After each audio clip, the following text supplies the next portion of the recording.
Olá pessoal, tudo bem? Começando mais um bate-papo aqui, mais uma conversa no canal Na Trincheira das Ideias.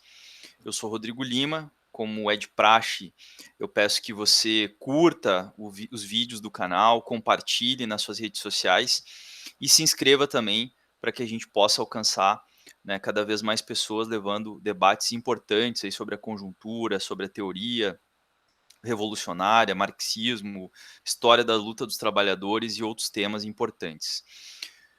Nós vamos tratar nessa conversa de um tema que é muito importante, que é o pensamento econômico de Ernesto Che Guevara.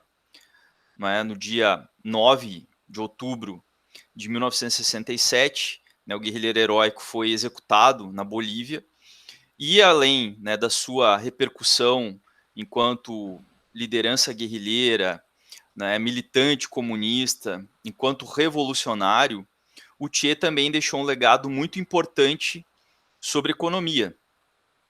Não é todo mundo que conhece toda a trajetória do Che, o Che que é famoso, além da imagem das camisetas aí que a gente vê, o símbolo, do Che, que é propagado em vários itens, aí virou até uma mercadoria, o capitalismo acabou se apropriando da imagem do Che, se conhece muito do Che também, dos diários de motocicleta, da sua juventude, e o Che revolucionário guerrilheiro, mas poucas pessoas não, mas não se aprofunda tanto a imagem do Che ministro, da indústria nos primeiros anos da transição, de Cuba pós a Revolução de 59, na transição para o socialismo.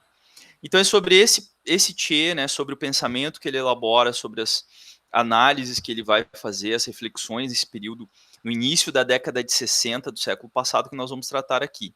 E vamos bater um papo aqui com Gustavo Harder, que é economista de formação, bancário, é militante no movimento sindical, militante comunista também, atua na base aí, na cidade de Rio Grande, no Rio Grande do Sul, do Partido Comunista Brasileiro, e que tem uma ampla contribuição para tratar sobre esse tema, que é fundamental, principalmente, Gustavo, para pensar a América Latina dos dias de hoje, uma América Latina aí efervescente, com uma recente vitória do MAS na Bolívia, derrotando o golpe de Estado de 2019, a vitória excepcional no Chile, no plebiscito, enterrando de vez a Constituição de Pinochet lá dos anos 80, fora a própria experiência venezuelana, que segue aí seus caminhos, a Revolução Cubana, que segue o seu processo aí, enfrentando um forte bloqueio e resistindo, e o pensamento do Che segue atual. Então, Gustavo, dou esse pontapé inicial,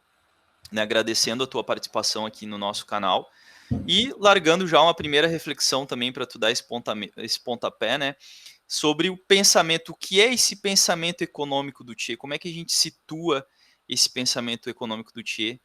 Fique à vontade aí para fazer suas considerações. Obrigado, Rodrigo Lima.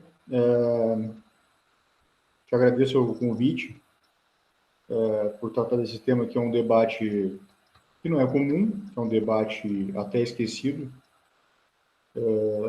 Dentro do pensamento do Che, é um debate que é esquecido e que é muito importante a gente retomar essa discussão, porque se pode caracterizar o pensamento do Che como um pensamento da transição socialista, sobre a política econômica do socialismo. A primeira pergunta que a gente pode fazer, que a gente pode problematizar, é se realmente existe um pensamento econômico do Che. Nós sabemos que nós podemos responder que não existe um pensamento econômico do Che, porque ele não se encontra entre os grandes teóricos do pensamento econômico marxista. Não foi um pensador, não foi um teórico como Marx, como Engels, como Lenin, a exemplo dos grandes revolucionários comunistas do século XX, com exceção de Lenin. A maioria dos bolcheviques não era formada por grandes teóricos. O Mao também não era o grande teórico, Ho Chi Minh também não. Então, os grandes revolucionários comunistas vitoriosos do século XX não se caracterizam por serem grandes teóricos, mas sim grandes políticos revolucionários. E o Che segue esse exemplo de ser um grande político revolucionário, mas ele tem contribuições importantes a respeito da política econômica do socialismo. E isso é muito importante. Nós podemos afirmar, o próprio Fidel, né? O próprio Fidel também não era um grande teórico revolucionário, marxista, mas é um grande político revolucionário, um gênio político revolucionário. Então, a resposta, se existe um pensamento econômico do Che, não existe. Mas existe uma contribuição importante sobre a política econômica do socialismo e o debate sobre a transição do socialismo. Essa é a grande contribuição que o Che nos ofereceu, né?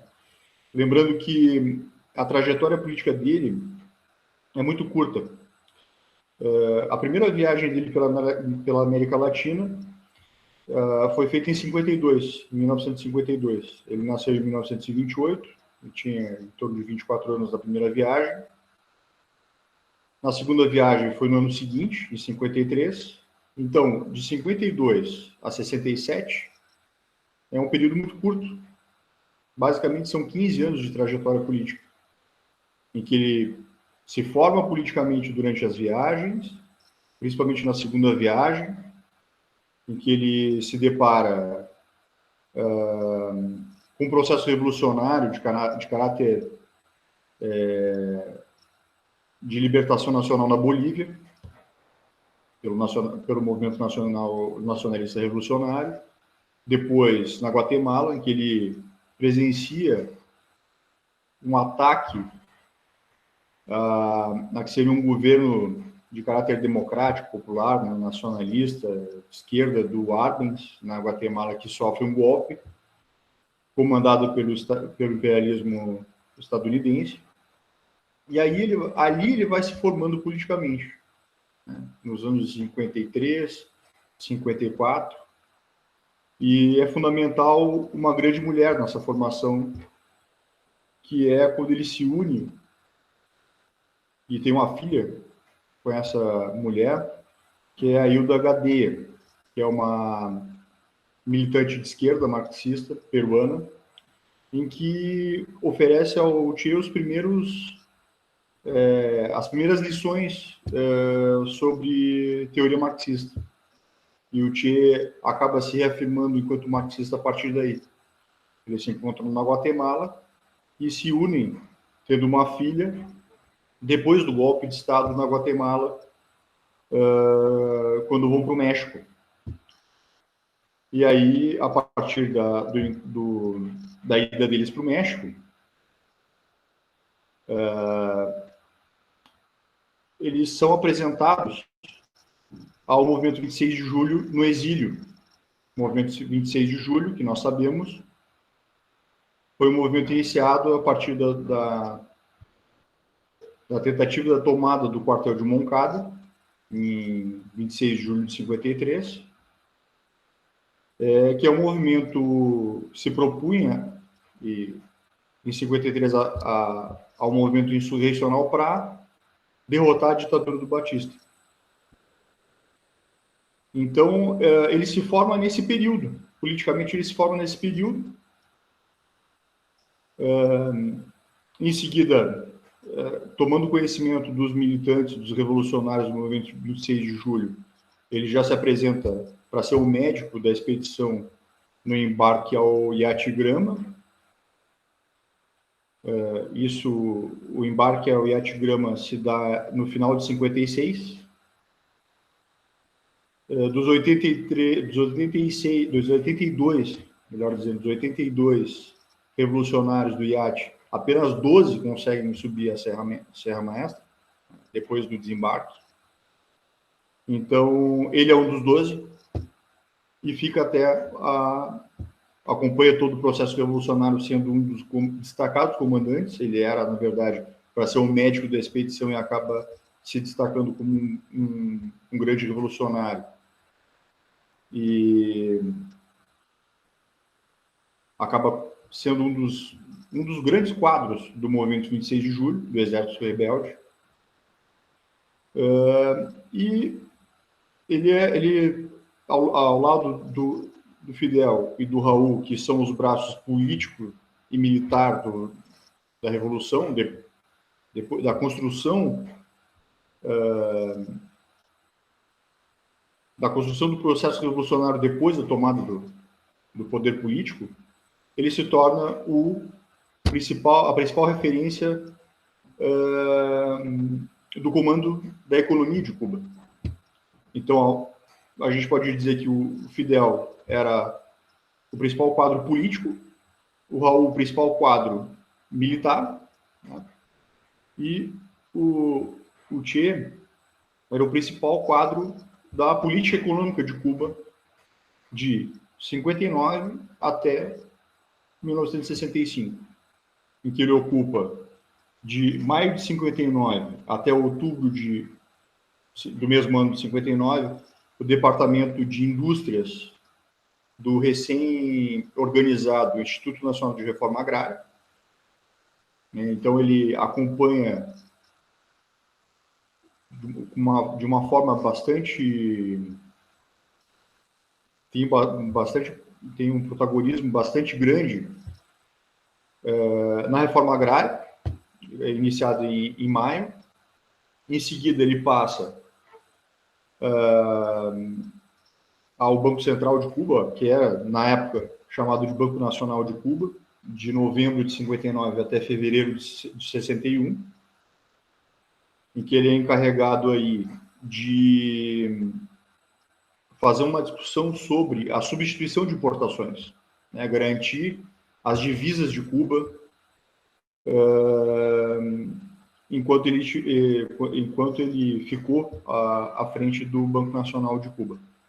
E, em seguida, de fevereiro de 61 até abril de 65, ele ocupou o cargo de ministro da Indústria, o ministro de Indústrias de Cuba. Então, em suma, fazendo um resumo da trajetória política e intelectual do Che, a gente pode situar ele, do ponto de vista histórico, nessas linhas gerais, dessa maneira. É importante dizer que o caráter inicial da Revolução Cubana não era um caráter socialista. Isso é muito importante que a gente diga aqui. Fidel não se identificava enquanto um comunista, nem enquanto marxista. O Raul e o Che, sim. O Raul era um histórico militante da juventude do Partido Cubano da Terceira Internacional, que na época se chamava Partido Socialista Popular. Já se identificava enquanto comunista, enquanto marxista. Da mesma forma, o Che. O Fidel, ele fazia parte do chamado Partido Ortodoxo, que era uma divisão, digamos, era a esquerda do Partido Revolucionário Cubano, que era um partido, que era como se fosse o PRI do México, era um Partido Revolucionário Institucional, foi o partido que organizou as primeiras lutas pela independência, pela Revolução Nacional Cubana, né? Pelas grandes lutas de libertação nacional de Cuba, né, que iniciaram no final do século XIX. Primeira Guerra de Independência, primeiro período foi de 1868 a 1878, durou 10 anos. Teve a Segunda Guerra de Independência, de 1895 a 1898, e o Partido Revolucionário Cubano ele é fundado em 1892. Então, a formação do Fidel se dá defendendo os ideais de José Martí, digamos assim.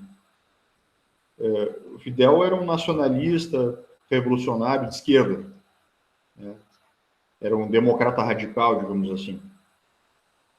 E os principais anos da Revolução, os primeiros anos da Revolução, melhor dizendo, foram o cumprimento do programa estabelecido num texto, na verdade, foi a defesa dele frente à repressão de Batista, quando ele é condenado, que é a história me absolverá.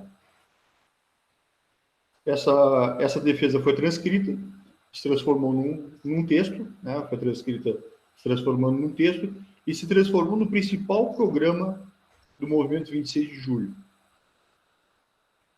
E as três principais linhas programáticas, os três principais eixos programáticos desse programa, a gente pode resumir em reforma agrária, melhor dizendo, em primeiro, a derrubada do Batista, da ditadura de Fulgêncio Batista, reforma agrária e uma ampla reforma educacional no país. Então, esse programa foi aplicado à risca nos 2 primeiros anos da Revolução. Se a gente quiser incluir 61, né, nesses 3 primeiros anos da Revolução, esse programa foi cumprido à risca. E esse é uma das razões do Exército Rebelde, o movimento 26 de julho. Os próprios quadros revolucionários. E depois, o que vinha a se formar, a unidade das organizações revolucionárias forma o Partido Comunista de Cuba em 65, o cumprimento dessas linhas programáticas vem dar grande apoio da grande massa da classe trabalhadora e dos setores populares, do povo, da população cubana, a essas organizações e a esses quadros políticos. Isso que garante, principalmente nos primeiros anos, derrotar a contra-revolução de todas as formas, internas, tentativas internas e externas, e vem garantir também o aprofundamento do processo revolucionário dos anos seguintes, o que culmina na Constituição de 75. A gente pode dizer que a contra-revolução é derrotada em 1965, a revolução se consolida e o processo é aprofundado a partir de 1975. Então, nessa conjuntura, nesses marcos históricos e políticos, é que a gente pode começar a debater qual é o significado da contribuição que o Che nos oferece ainda hoje, Rodrigo, para a gente refletir sobre essas experiências, né? Como os países socialistas conseguiram, em relativamente curto espaço de tempo, profundas mudanças nas condições materiais da produção e da vida da população desses países. E eu não tenho dúvida que Cuba foi um desses países. Em um curtíssimo espaço de tempo, conseguiu imprimir mudanças estruturais, profundas transformações sociais nesse país. Assim como na União Soviética, na Rússia socialista e depois União Soviética, assim como na China, que foi um processo mais longo, mas com mudanças profundas em curto espaço de tempo também. E Cuba e Vietnã, nós podemos citar esses 4 países que nós conhecemos melhor, que nós temos recursos, obras em português, que nós podemos recorrer para conhecer melhor sobre essas experiências. Gustavo, tu traz um painel muito interessante, né, e chama muita atenção exatamente essa posição que o Che vai ocupar já no governo, né, revolucionário, no pós-revolução de 59, porque como tu falou, né? O Che tem formação em medicina, então ele não foi para o Ministério da Saúde. Era um líder militar, inclusive uma das batalhas decisivas, né? De Santa Clara, ele que capitaneou, liderou aquele agrupamento ali, né? Mas também não foi para o comando das Forças Armadas, e ele vai cair exatamente como tu falou, nesse contexto de conduzir a economia de Cuba, né? De conduzir os primeiros passos da economia de Cuba. E aí uma questão interessante, inclusive é uma brincadeira, né? Que diz que o Fidel, numa reunião, falou que precisava de um economista dedicado, e o Che teria entendido um comunista dedicado, e ele levantou o braço lá e se apresentou, né? Segundo a lenda, ele inclusive brincava com isso, mas claro que não é tão simples assim esse processo. Diziam que ele era como o Che economista. Ele respondia, comunista? Sim. Ele abraçou, né? Abraçou essa tarefa. E aí o contexto, como tu trouxe, né? Cuba era uma economia dependente. Os Estados Unidos tinha ali, inclusive até hoje tem essa influência. Guantánamo ainda tem ali uma base militar americana que não foi entregue para Cuba, né? Então segue ali um bastião do império na ilha. Então tinha uma influência muito forte dos Estados Unidos na ilha. E Cuba faz a revolução em 59, né? Declara o caráter socialista em 61. E ali já começa o bloqueio, já começa toda a tensão, e num contexto de Guerra Fria, né, onde a União Soviética vai também, né, trazer uma influência para o contexto cubano, e óbvio que era o grande modelo socialista daquele período, né, no qual os planos quinquenais e toda a estrutura que tinha sido de industrialização na União Soviética era uma referência. E aí eu te pergunto exatamente nesse contexto, o Che vai pegar essa economia cubana, claro, de um contexto pós-guerra civil, então ele pega já num contexto de dificuldades, uma economia dependente, rompendo com essa dependência, buscando a ruptura com essa dependência, já num cenário de um início de bloqueio econômico, e com esse contexto de uma relação muito próxima com a União Soviética. Como é que o Che vai se situar, como é que ele vai pensar saídas para a economia cubana no sentido de um desenvolvimento socialista na ilha, né, dessa transição socialista, aí para complementar o papel que o Che tem, né, porque ele está pensando a economia, está discutindo, está produzindo alguma coisa e está operando, quer dizer, ele está num cargo, ele está numa posição chave, o que é de fato uma situação muito privilegiada no bom sentido, né, de estar ali articulando, pensando e agindo numa tarefa que era central para a Revolução. Como é que o Che foi se movimentando dentro desse cenário tão complexo para pensar a economia cubana nessa transição socialista, que é um tema fundamental também, né? Rodrigo, eu tinha falado das contribuições que nós temos de português, que nós podemos conhecer melhor essas experiências de transição. Eu gostaria de recomendar algumas referências que são importantes para a gente conhecer a própria obra do Che, que tem publicações no Brasil que nos proporcionam a leitura e o conhecimento nos originais dessa obra. Em primeiro lugar, tem um volume, o volume número 19, da coleção Grandes Cientistas Sociais, né, publicada pela editora Ática. É uma coleção coordenada pelo Floresta Fernandes, e no volume sobre o Che, o organizador foi o Éder Sader. Aqui tem textos, por exemplo, tem 3 textos muito importantes, né, sobre política econômica da transição socialista, que é o texto Soberania Política e Independência Econômica. O outro texto é a Planificação Centralizada. E um outro texto muito interessante, que ele debate a caracterização da formação social e econômica de Cuba, que é Cuba, Economia e Comércio Exterior. Essa seria a primeira referência para a gente debater as obras originais, os textos originais.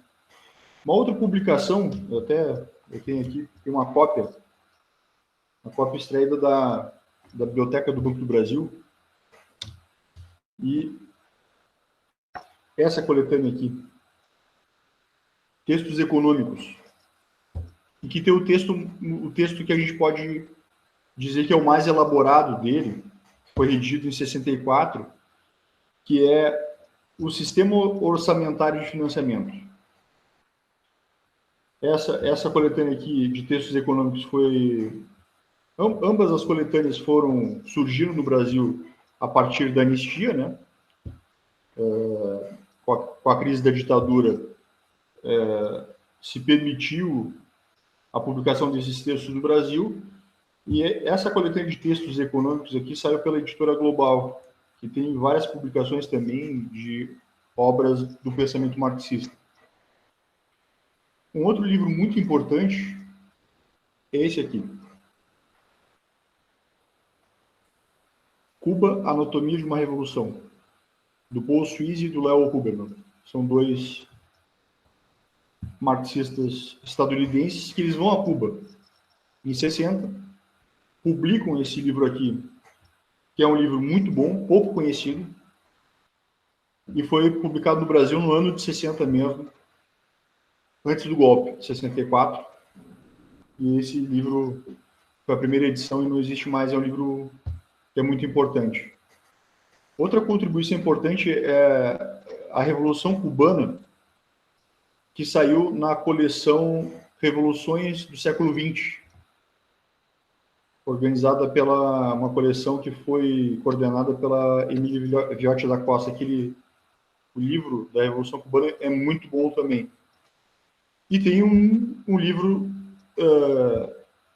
o livro do Florestan Fernandes, que é um livro também, esse já é um livro bastante conhecido, que é Da Guerrilha ao Socialismo, a Revolução Cubana. Também saiu pela... A última edição, acho que saiu pela Expressão Popular. Então, são vários textos que nos servem de subsídios para a gente fazer essa discussão e fazer, inclusive, esse debate hoje. Serve como referência para a gente fazer esse debate hoje.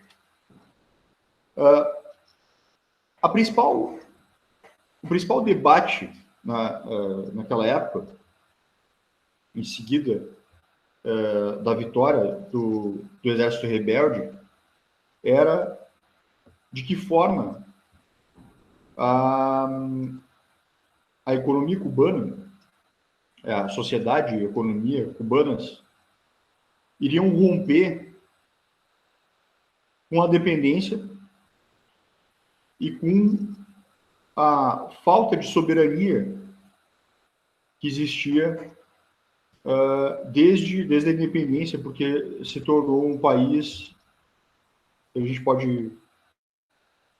pode chamar tranquilamente de tutelado pelos Estados Unidos. Existiram várias intenções de anexação.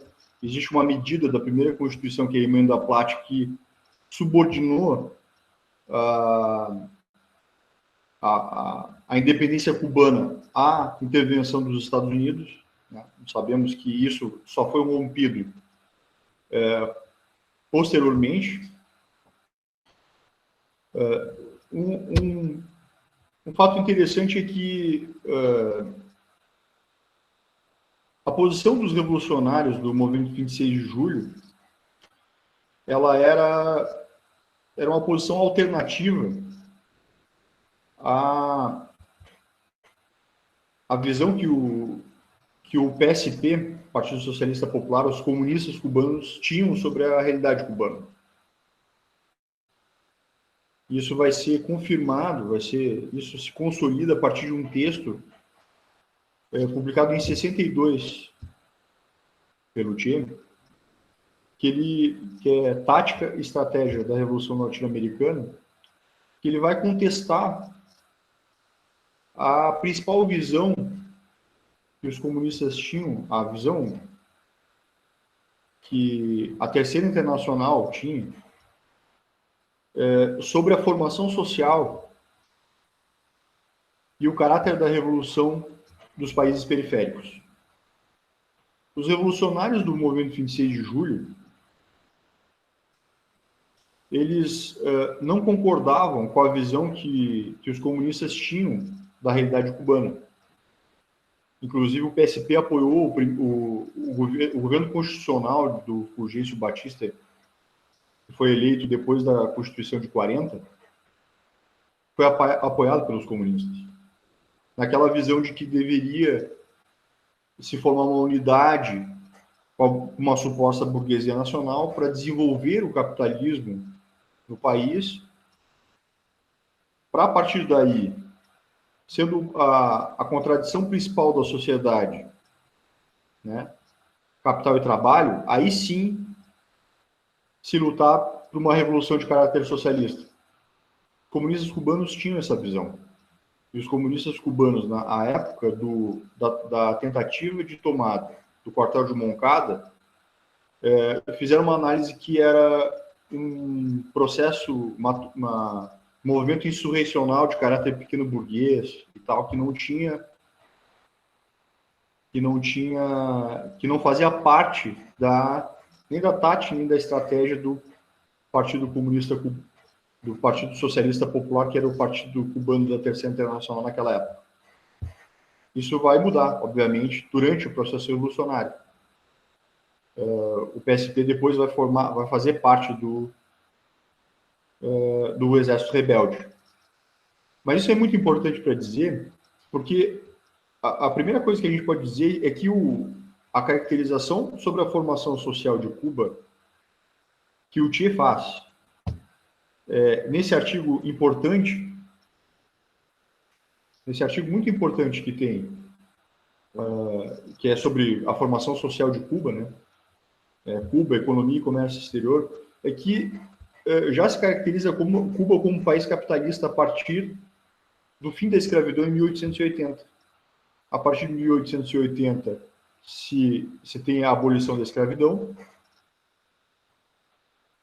A partir da independência de Cuba, o capitalismo começa a se desenvolver com a ampla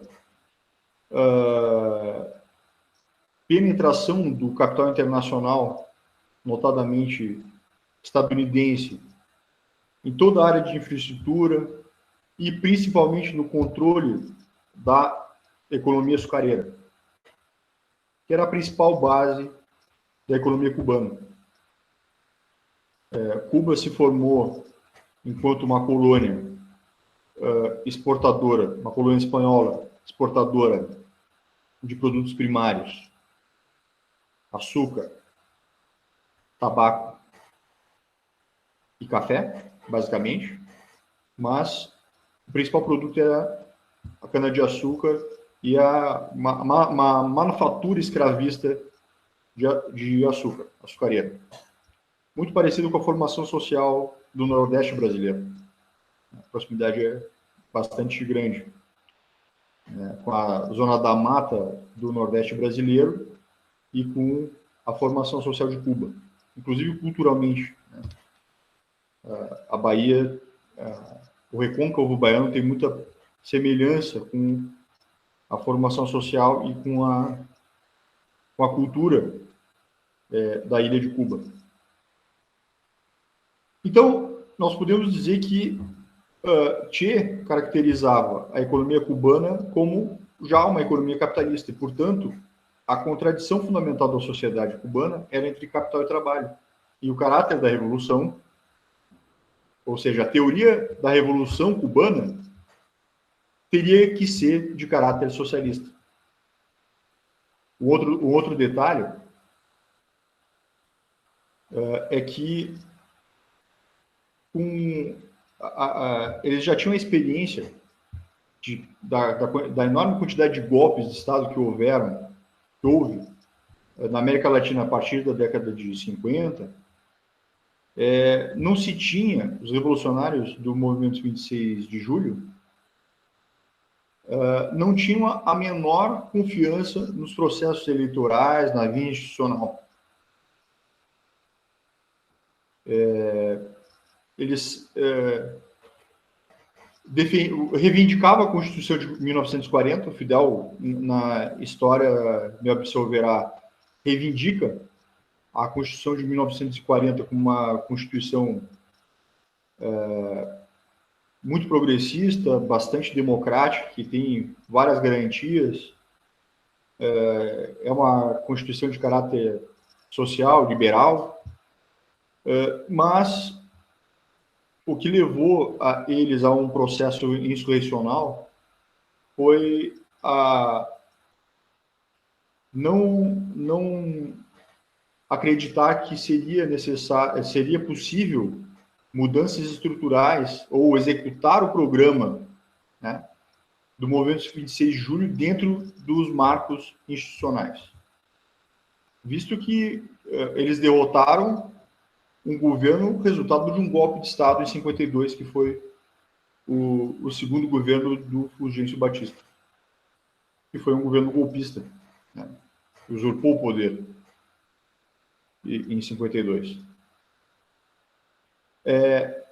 Nesse quadro, nessa análise mais geral sobre a formação social de Cuba, tem um texto muito importante. É um dos primeiros textos. A gente sabe, eu falei há pouco que o Che não tem uma obra muito extensa e é uma obra composta de discursos, artigos, não tem livros. Né? Por isso que a gente não pode dizer que existe um pensamento econômico do Che, porque o Che não é um teórico marxista como Marx, Engels, Lenin, Rosa Luxemburgo e outros. Não tem uma contribuição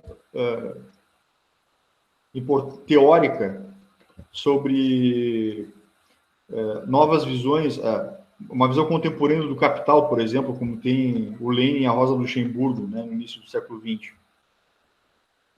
Mas tem um texto muito importante, um artigo muito importante do Che, que é um dos primeiros que são publicados, que é de 1960, que é Soberania Política e Independência Econômica. Nesse texto, e o próprio título já diz, a questão central era garantir no processo revolucionário a soberania política de Cuba e a independência econômica. A independência econômica, soberania política, claro, né, rompendo as tentativas de intervenção do imperialismo dos Estados Unidos sobre o poder político, né, sobre a estrutura política de um país soberano como Cuba, né, e aí foi uma ruptura com um alinhamento automático que existia de Cuba com os Estados Unidos. Portanto, a Revolução tinha um caráter de libertação nacional. Esse caráter ele foi cumprido nos primeiros anos. A gente pode dizer que não tanto por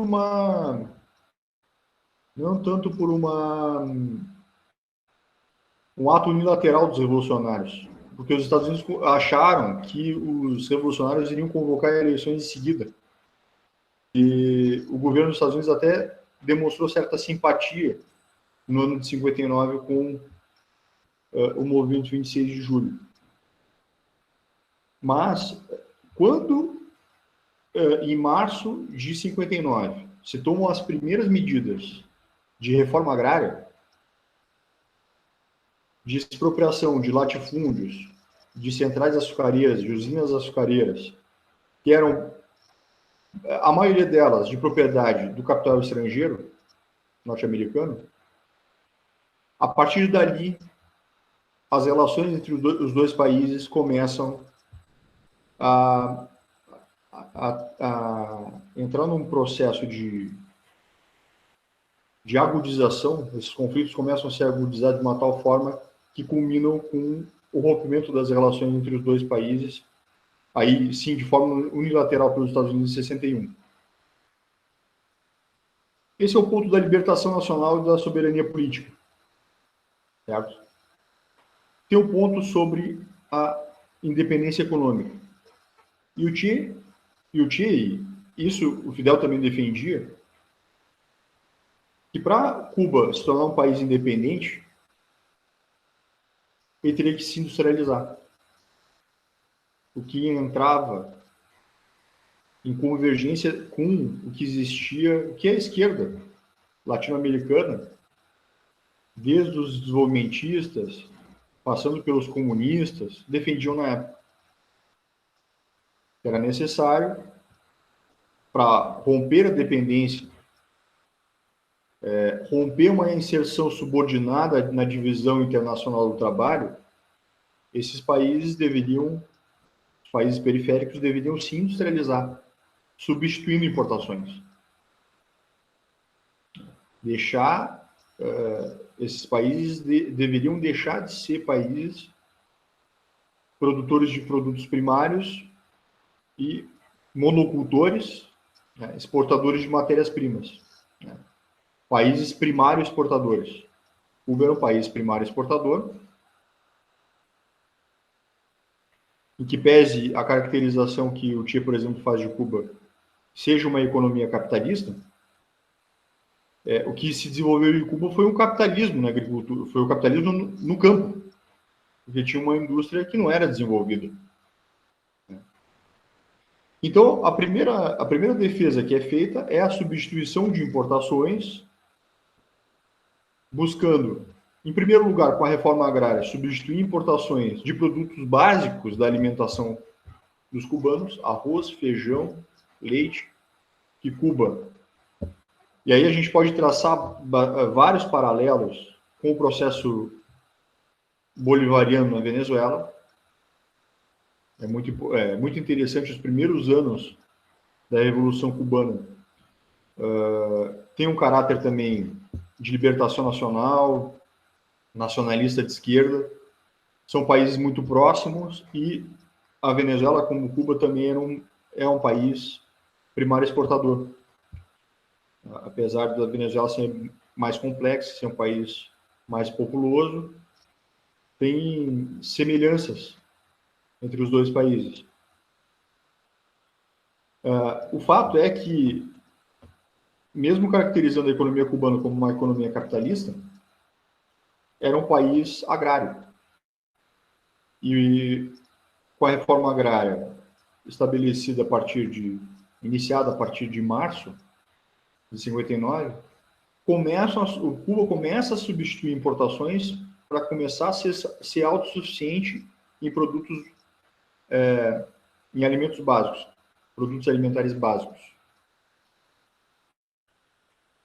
Só que não bastava substituir importações de produtos alimentícios básicos.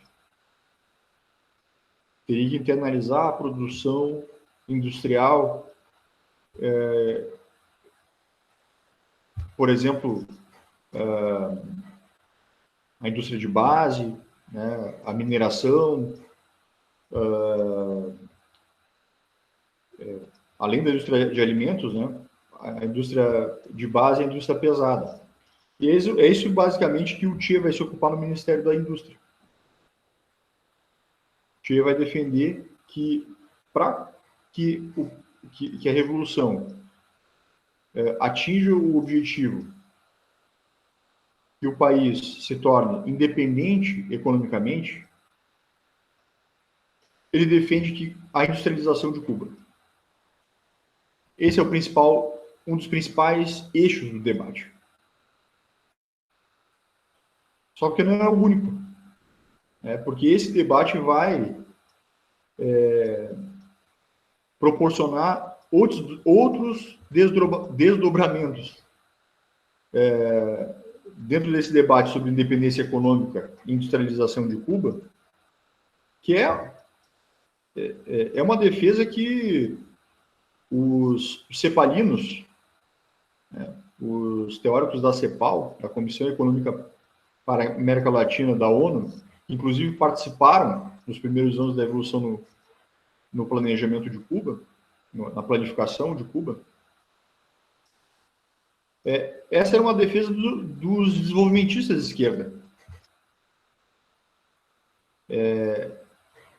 Desenvolver indústria. Isso era um debate que já era feito há bastante tempo e aí não tem nenhuma novidade. A originalidade da contribuição do Che é que se pensava num caminho diferente para a transição ao socialismo em Cuba, que não fosse o modelo soviético. E aí é que vai se dar o centro do debate. Como o Che vai pensar a planificação, a política econômica do socialismo e a planificação da economia cubana nesse período. Então, a gente pode, resumindo, a gente pode trazer alguns elementos das reflexões que ele faz nesse principal artigo que ele tem, que é o Sistema Orçamentário de Financiamento. Essa é a principal contribuição, é o texto mais extenso e o maior esforço teórico que ele tem. A gente pode dizer que é o principal esforço teórico que ele tem. Um eixo dessa discussão é sobre a lei do valor no socialismo.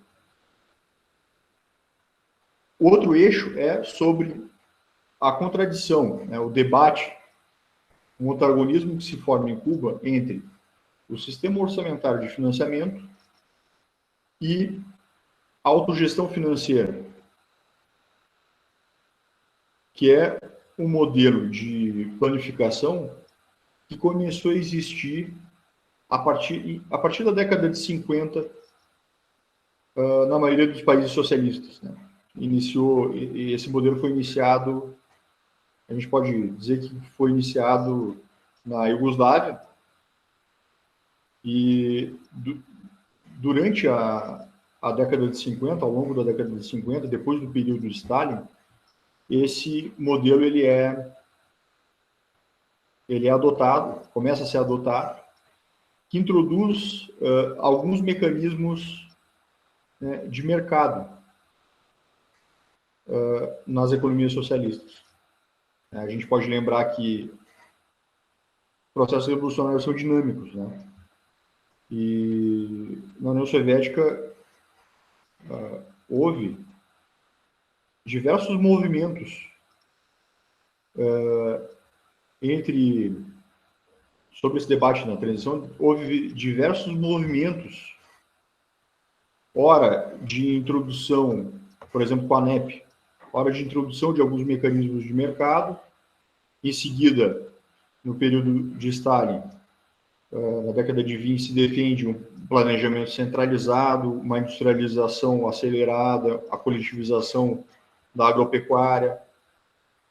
Então, nós temos o próprio processo chinês, né? Esses processos são dinâmicos. E, então, naquele momento, na década de 50, se encontrava muito em voga uma certa, a gente pode dizer, uma certa flexibilização com relação aos mecanismos de mercado nas economias socialistas. O fato é que o Che, ele se nega, ele não nega que exista a lei do valor no socialismo. Agora, ele se nega a defender em reafirmar a lei do valor no socialismo. Então, ele vai travar esse debate defendendo o que ele chama de sistema orçamentário de financiamento em oposição à autogestão financeira das empresas. Ele entendia que as empresas não deveriam ser independentes. E não defendia também que esses elementos da economia mercantil deveriam ser eliminados para que houvesse uma rápida transição ao socialismo. O que isso quer dizer?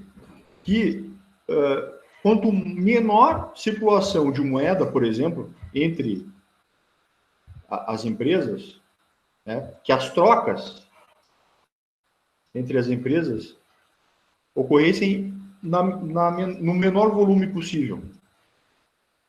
Para isso, ele defendia um planejamento centralizado, em que o Ministério da Indústria fosse o órgão que comandasse diversos departamentos, que as indústrias seriam esses departamentos, que seriam subordinados ao Ministério da Indústria. E não empresas, como existe hoje em Cuba, né? Empresas autônomas, independentes. Né?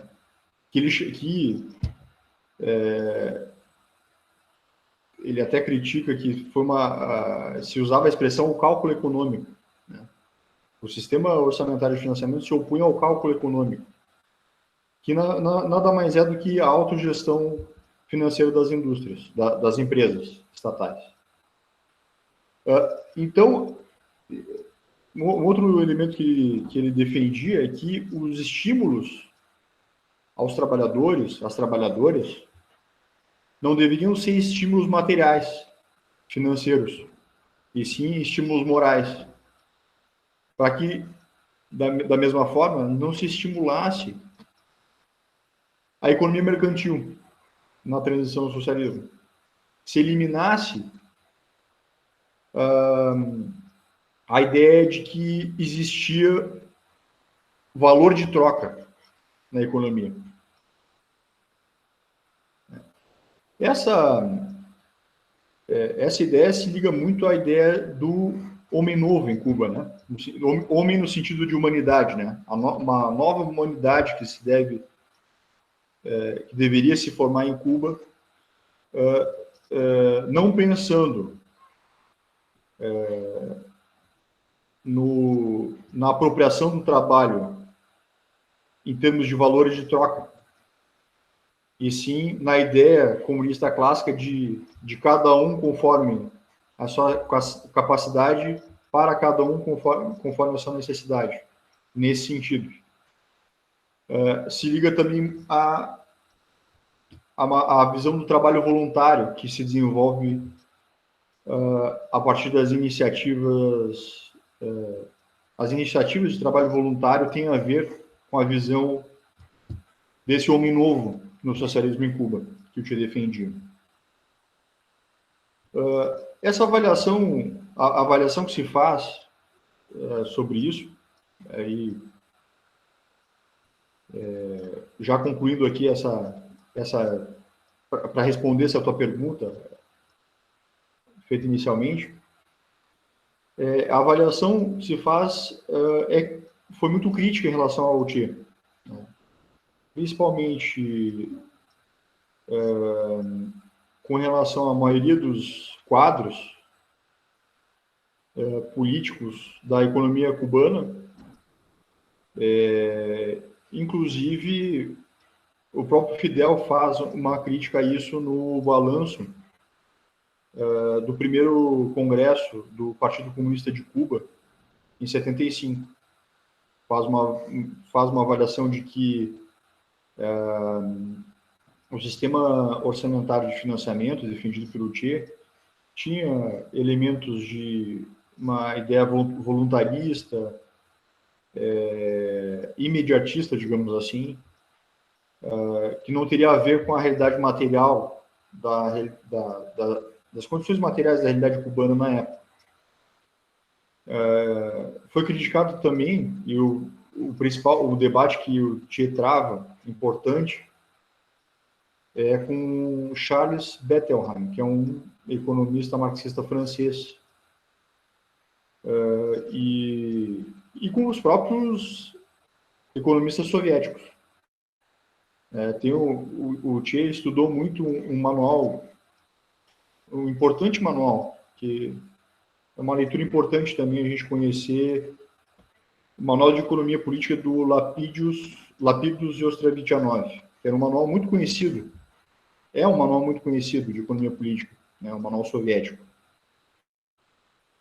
e que se defende que, sim, né, nas economias socialistas existe a lei do valor, existe o valor de troca nas economias socialistas. E o Che se opunha a isso, defendia que o seguinte, pode até existir valor de troca nas economias socialistas, mas nós temos que nos opor o máximo para que nós cheguemos ao comunismo quanto antes. para que a transição socialista dure o menor tempo possível. E essa, basicamente, era o fundamento do pensamento dele nesse sentido, garantir a independência de Cuba, a independência econômica de Cuba, industrializando a ilha, industrializando o país, numa visão de que a indústria, claro, de propriedade coletiva, das cooperativas, que aí se não se formou em Cuba o mesmo modelo de empresa estatal que se formou na União Soviética, no primeiro momento se formam cooperativas. Mas se atinge uma socialização dos meios de produção de uma forma bastante rápida. Antes de 65, quase 100% dos meios de produção em Cuba já eram socializados, tinham sido socializados. Então, claro, os meios de produção todos socializados. É claro que o debate sobre o poder popular, sobre conselhos operários, era um debate ainda muito incipiente, porque Cuba vivia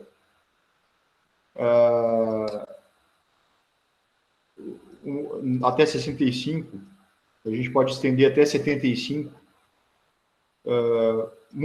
Cuba sofre muitos ataques por parte do imperialismo. A crise dos mísseis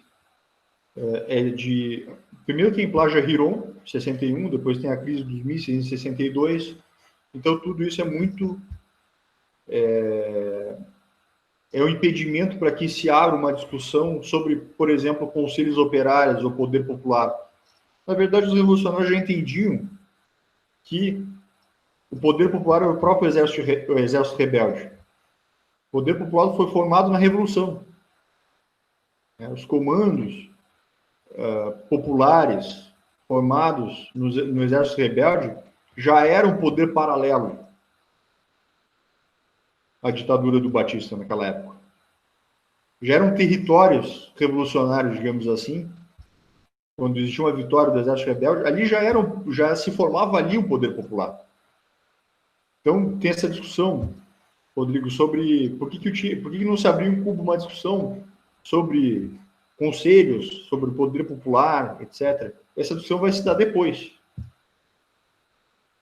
de uma forma mais consolidada, onde se consolidam os CDRs, etc. Essa é uma discussão posterior. Mas o fundamental aqui é que o Che defendia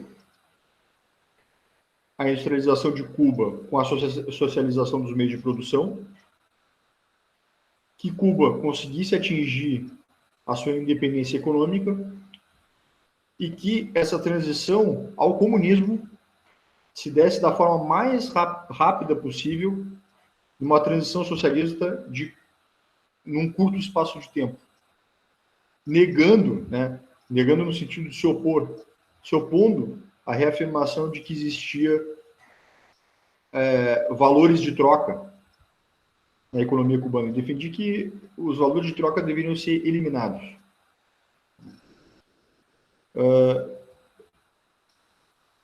O Che, a gente pode afirmar que o Che ele não foi o vencedor desse debate, né? Porque com todos esses ataques que Cuba sofreu com bloqueio, rapidamente a União Soviética e o Bloco Socialista passam a ser os grandes compradores de açúcar, por exemplo, e Cuba acaba se inserindo na divisão territorial do trabalho dentro do Bloco Socialista como um país exportador de açúcar. Isso não impede que Cuba desenvolva a sua indústria. Mas o principal produto, a base da produção, a base material da produção da sociedade cubana, continua sendo a economia açucareira até 89. Isso se intensifica quando Cuba acaba entrando no Comecon, que é o bloco socialista, que é o bloco soviético.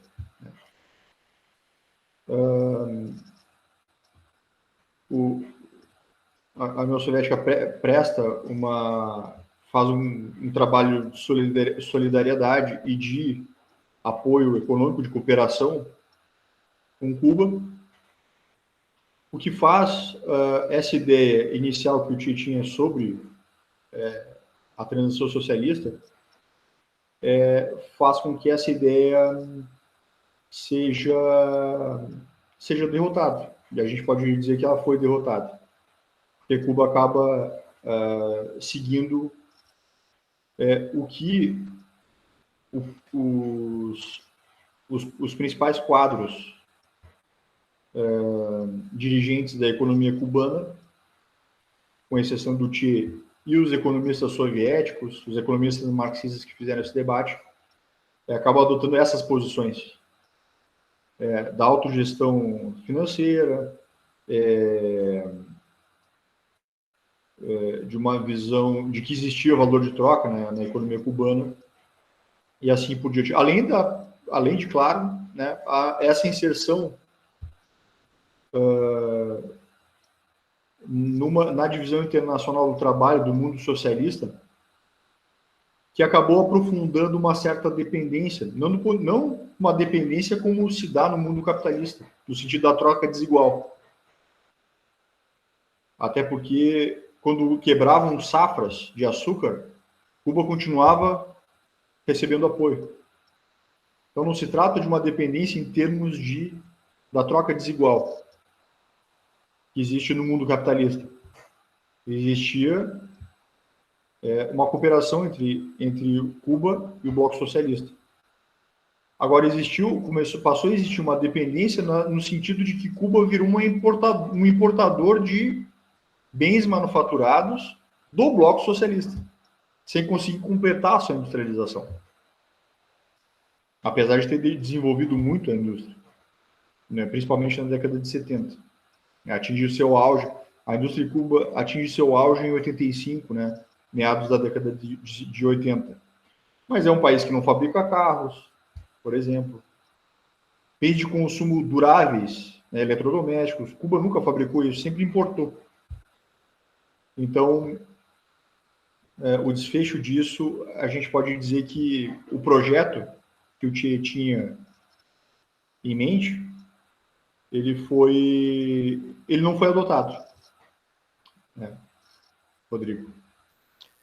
Então, Gustavo, para a gente ir conduzindo aqui já para uma conclusão desse debate, né, dessa conversa, tem alguns pilares fundamentais que tu colocou, assim, tentando sintetizar aqui de forma bem simples aqui, né, o pensamento do Che e essa heterodoxia dele, né, essa originalidade do Che, principalmente para pensar uma alternativa num contexto latino-americano, né, num contexto de estar ali a 90 milhas, né, de distância dos Estados Unidos, né, e a influência ali que tem Miami ali, com as máfias cubanas que já iam se formando naquele momento histórico, inclusive Playa Girón, né, foram mercenários já, né, que tinham saído do país, fugindo da revolução, já tentando um contragolpe, uma contra-revolução. Então isso, como tu bem colocou, sempre tensionou muito a ilha, e o Che, no meio desse contexto todo, estava pensando soluções. Então, esses eixos que tu ressaltou, né, de independência econômica e política na condução do processo, né, de libertação nacional, que em certa medida a Revolução apresenta isso, atinge isso logo nos seus primeiros anos, né, essa nacionalização, né, enfim, das empresas, principalmente estadunidenses que estavam no contexto da ilha. Essa questão do desenvolvimento, né, que fuja dessa lógica dependente, um desenvolvimento que promova, né, uma industrialização, enfim, nessa perspectiva. E outro elemento importante que o Che trazia era a questão da descolonização e ali um fomento de um movimento terceiro-mundista, né? Hoje nem se usa muito mais essa expressão terceiro mundo, caiu um pouco em desuso, né? Países desenvolvidos, subdesenvolvidos estão mais centrais e periféricos, mas ali havia um contexto muito interessante nesse sentido. E aí fica essa questão, né? Como tu colocou, naquele momento histórico, a gente pode afirmar que houve uma derrota dessa perspectiva guevarista na economia cubana, inclusive ele se retira da ilha né? Não sei se por causa disso, mas eu acredito que não era esse o fator central, mas ele vai, né, tentar fomentar a revolução na África, depois na Bolívia, onde, né, ele vai ser assassinado, né, e vai sofrer essa derrota naquele momento histórico. Mas na perspectiva, tentando trazer o Che para os dias de hoje, né, e esses fundamentos do pensamento econômico guevarista, o que a gente pode tirar de ensinamentos, o que a gente pode tirar de perspectivas para hoje, o que o Che nos ajuda a pensar para os dias de hoje, no contexto latino-americano, na própria Revolução Cubana, como tu bem colocou, Cuba ali no período, no fim da década de 80, início da década de 90, se desmonta o bloco socialista na Europa, a União Soviética, né, acaba em 91 e vem o período especial, né, que era já um projeto que os cubanos tinham no sentido de uma guerra, né, ali a iminência de uma guerra, eles tinham um plano para como agir, como distribuir os recursos básicos para a população num contexto de emergência, e aconteceu num cenário totalmente desfavorável, e eles souberam se movimentar nesse contexto, mantendo os princípios do socialismo e mantendo a revolução, com mudanças. Então houve ali uma originalidade, né, uma busca por saídas num contexto muito adverso. Então seria essa pergunta, exatamente para a gente já ir caminhando para o final da nossa conversa aqui, claro, dá para a gente desenvolver muitos aspectos que tu trouxe, muito interessantes, né? Mas seria mais nesse sentido, o que fica do Che, como que esse pensamento econômico dele contribuiu para a própria continuidade da revolução, apesar dessa derrota pontual nesse sentido, né, do projeto, e para os dias de hoje, como é que a gente atualiza a importância do pensamento do Che, principalmente no contexto da América Latina do século XXI? Rodrigo, os próprios resultados que são apresentados pelas estatísticas da economia cubana hoje já podem nos responder essa pergunta. O açúcar, hoje em dia, o açúcar já não é o principal produto de Cuba. Então, o que se desenvolve a partir de 89, durante o período especial, Cuba buscou alternativas originais,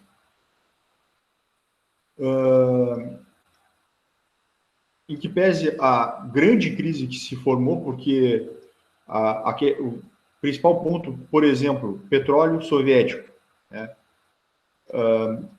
Inclusive foi o primeiro acordo de comércio entre Cuba e União Soviética foi sobre o petróleo, porque os Estados Unidos se negaram a abastecer Cuba de petróleo quando fizeram a reforma agrária em 59. Esse foi o ponto central. O ponto central foi o abastecimento.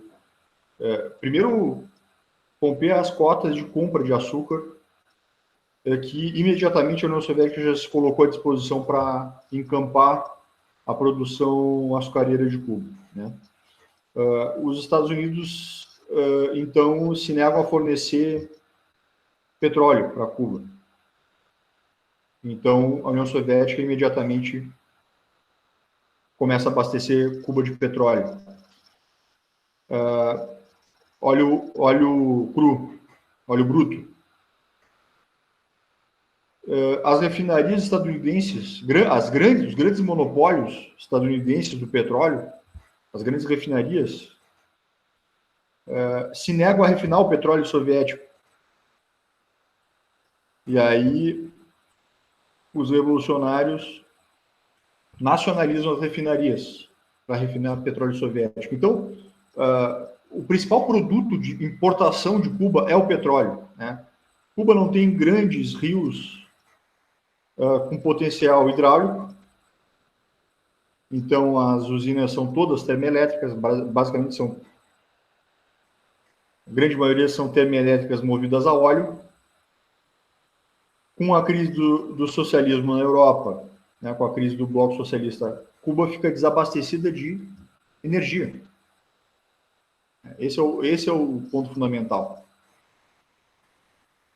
Mesmo desabastecida de energia, consegue saídas originais com relação à diversificação da sua economia nesse período. e hoje Cuba conseguiu formar um grande complexo industrial de saúde, um importante complexo industrial de saúde, que é a principal atividade de Cuba hoje. Serviços de saúde, indústria farmacêutica produtora de vacinas, não é de remédio para vender em farmácia, de vacinas, que o Brasil importa, inclusive, que exporta para a União Europeia, exporta para o Canadá. Então, esse período, se no primeiro momento nós podemos dizer que naquele debate nos anos 60, 70, a visão do Che foi derrotada, parece que o fim do Bloco Socialista, da mesma forma que a realidade se impôs naquele momento, em Cuba se inserir de uma forma determinada nessa divisão internacional do trabalho no mundo socialista, a realidade também acaba se impondo e Cuba consegue, de forma bastante original, consegue diversificar sua produção, investindo na formação de médicos, investindo na produção industrial de produtos farmacêuticos. Agora, ultimamente, a construção civil tem crescido muito em Cuba por causa das últimas medidas de abertura, digamos assim, de abertura econômica que tem acontecido. Cuba tem seguido mais ou menos uma linha que a gente pode entender mais ou menos assim, uma linha parecida com o que o processo chinês vem apresentando, ou seja, zonas de economia mista, né? A formação de uma economia mista para poder enfrentar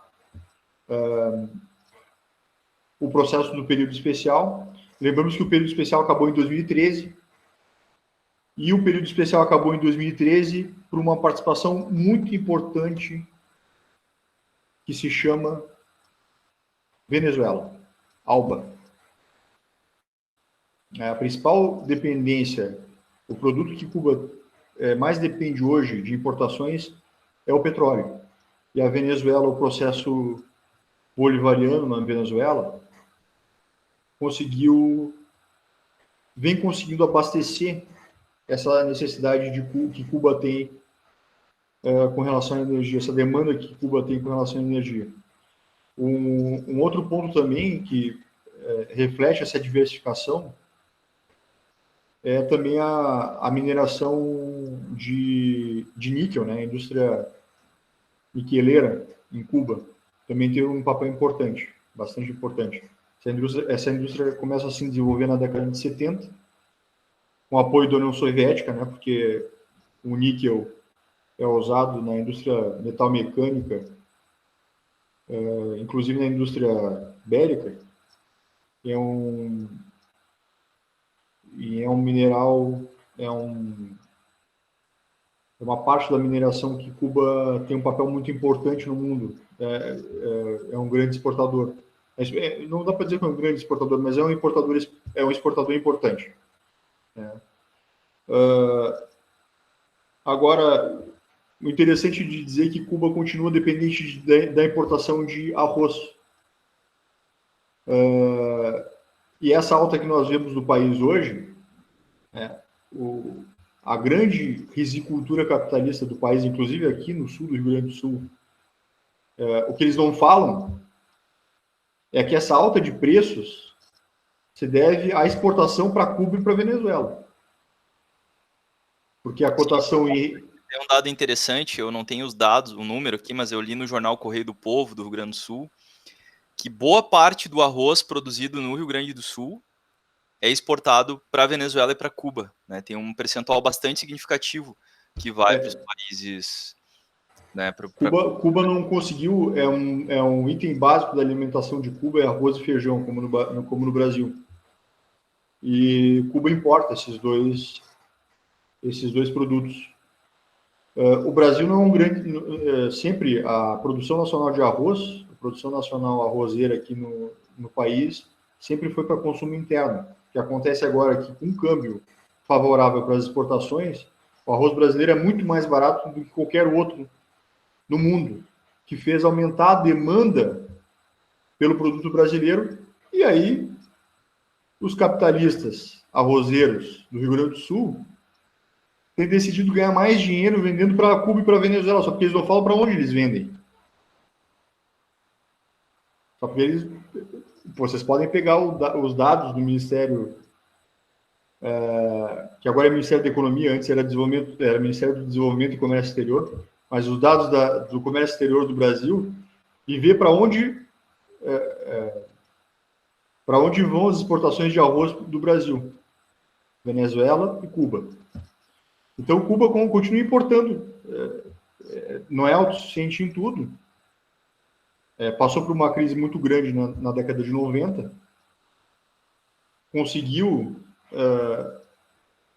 uma integração importante com a mudança na conjuntura que teve na América Latina, com a crise do neoliberalismo no final da década de 90, e com a eleição de diversos governos de esquerda, né, ou social-democratas, reformistas, né, de esquerda na América Latina, Cuba pôde afirmar que o período especial tinha acabado em 2013. É claro que toda a ofensiva que, exatamente a partir de 2013, se observou na América Latina, impõe dificuldades ao processo revolucionário em Cuba, ainda hoje existente, né? A luta pela construção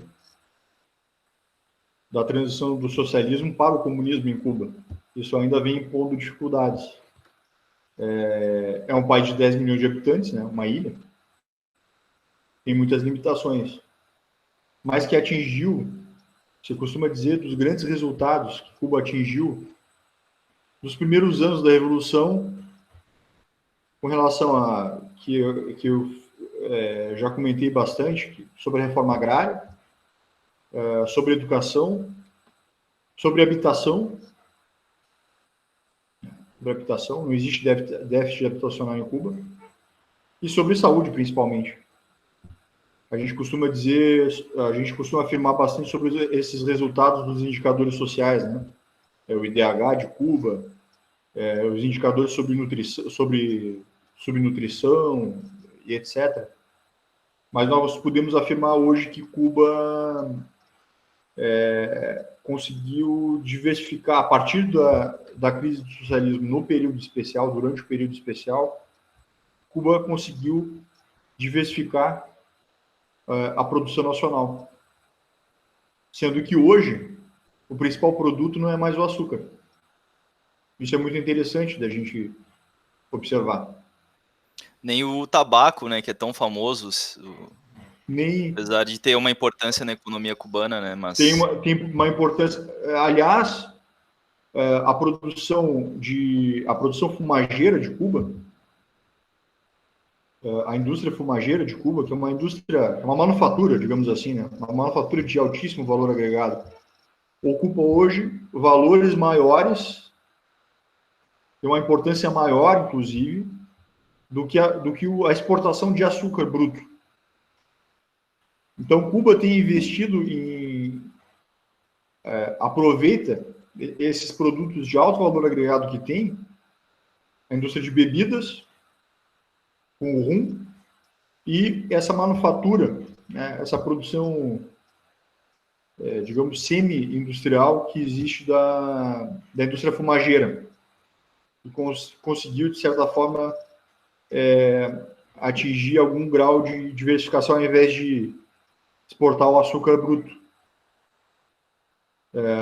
Mas, como eu disse antes, o açúcar bruto não é o principal produto, nem da produção, nem das exportações. Um outro elemento que eu não comentei, e que é muito importante sobre o pensamento do Thier, sobre a questão da transição, e já nos encaminhando para o que ficou que fica para a nossa reflexão contemporânea,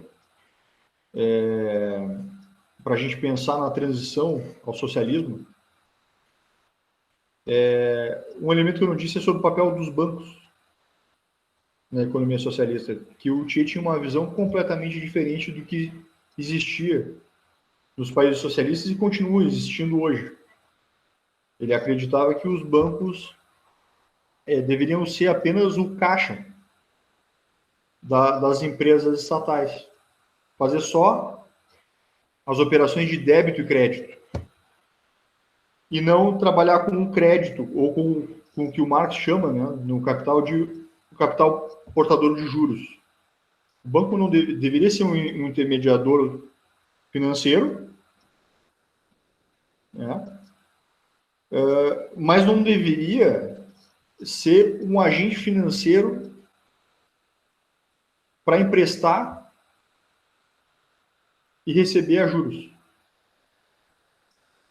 O papel do banco na economia socialista seria de centralizar as finanças da economia socialista, né? Centralizar as contas. Defendia o planejamento centralizado. O Ministério da Indústria centralizaria politicamente essas unidades, que não seriam empresas, seriam unidades de produção subordinadas a um órgão público. E o Banco Nacional seria o órgão que centralizaria as contas. Seria um organismo de orçamentário. Por isso que é sistema orçamentário de financiamento. Ele comandaria o orçamento da produção, o orçamento das empresas. Então, a semelhança do que é chamado no setor público, em qualquer país capitalista, que é orçamento, né? As contas públicas a gente chama de orçamento, né? As unidades de produção na economia cubana também deveriam ter um orçamento, né? Elas não teriam... O objetivo não seria o lucro, obviamente, o objetivo não seria o lucro, e os bancos teriam a função de comandar o orçamento das empresas. Então, camarada Rodrigo, o que fica hoje dessas contribuições que o Tchê nos oferece para pensar as alternativas à transição socialista no mundo contemporâneo, a gente pode resumir como o exemplo da Venezuela. Acho que a Venezuela é um bom exemplo. Porque se a Venezuela seguisse as lições de planificação, de entendimento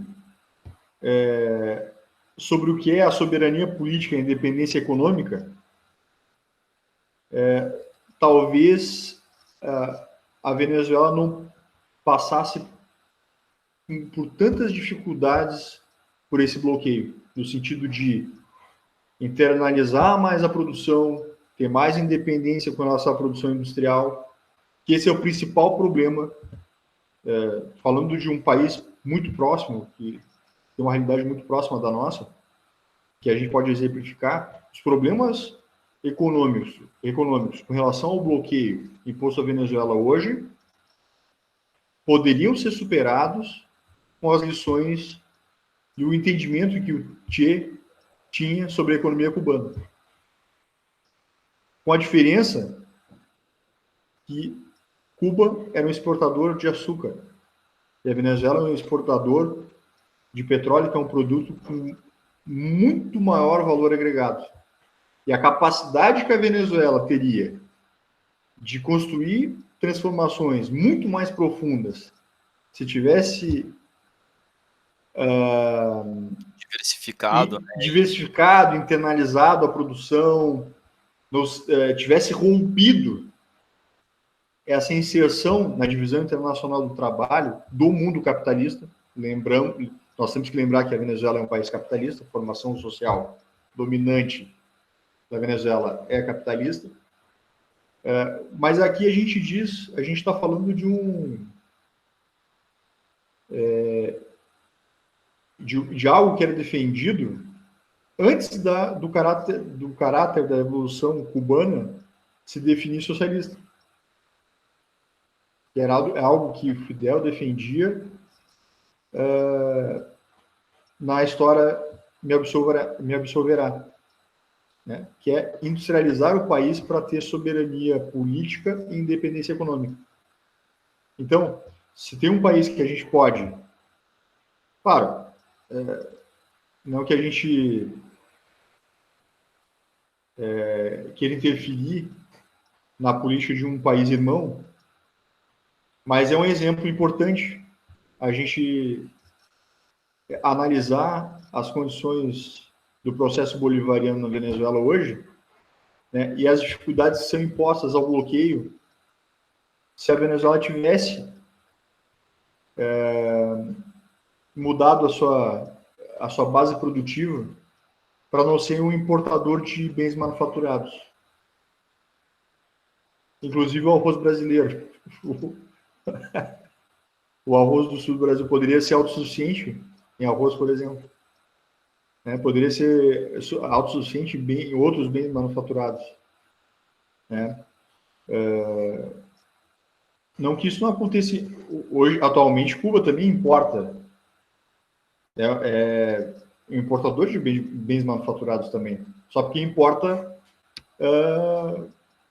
serviços de saúde. Vacinas. Então, isso expressa alguma modificação na base produtiva importante que a gente também observa vários avanços sociais na Venezuela, mas do ponto de vista da independência econômica, esse é o exemplo mais próximo que a gente poderia citar, e as lições, o que as contribuições sobre a transição socialista o pensamento do Che pode nos ensinar. Exatamente, essa atualidade, né? Atualidade, exatamente. E processos que estão em curso aí na própria Bolívia, e a gente vai percebendo as contradições que vão surgindo. O Chile agora certamente vai se deparar também com esse debate, né? E vai se intensificar, e fica essa contribuição para que a gente possa retomar o pensamento do Che, né? E colocar ele no centro do debate mesmo, no centro das discussões da própria esquerda latino-americana, da esquerda brasileira, né? Acho que o Che, como a gente falou lá no começo, ficou muito com essa imagem, até um certo folclore dentro da esquerda, uma imagem que a gente percebe que até se esvaziou do seu conteúdo político, em certo sentido, pelo próprio capitalismo se apropriar dessas simbologias, e a gente tem que resgatar esses símbolos, né, para o nosso campo, e partindo principalmente do conteúdo político e da experiência, né, do exemplo político dessas grandes lideranças que marcaram o século Rodrigo, XX, uma delas, né? Eu falei da Venezuela, mas obviamente que nós podemos entender essa contribuição também para o Brasil, para toda a América Latina, né? O Brasil tem uma expressão que eu acho importante, que eu acho muito pertinente, do companheiro Plínio Arruda Sampaio Júnior, que é a expressão que ele utiliza, que é recolonização ou reconversão colonial, que o país vem atravessando a partir da década de 80, né? A partir do processo de crise da industrialização brasileira, que se deu com a crise da ditadura. A ditadura apostou numa industrialização baseada no endividamento externo, que faliu, quebrou o país, entregou o país com uma hiperinflação, entregou o país quebrado e com enormes problemas sociais que tinham muita diferença com o país que existia no início da década de 60, quer dizer, pegaram um país em ampla ebulição cultural, com um debate importante sobre o desenvolvimento, inclusive com a vigência dessas teses que a gente discutiu aqui sobre soberania política, independência econômica, industrialização do país, e entregaram o país completamente endividado, uma dívida externa enorme, o país quebrado, com uma hiperinflação e com enormes problemas sociais. Entregou o país com... era um país que não era tão... era desigual, mas tinha uma distribuição de renda melhor do que eles entregaram em 85. Né?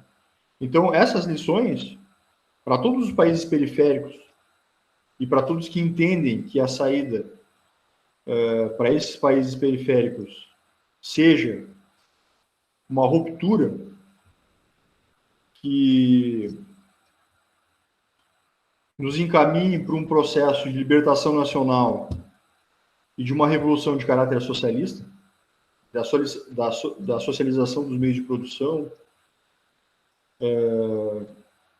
e que a população consiga se apropriar coletivamente do resultado da produção, né?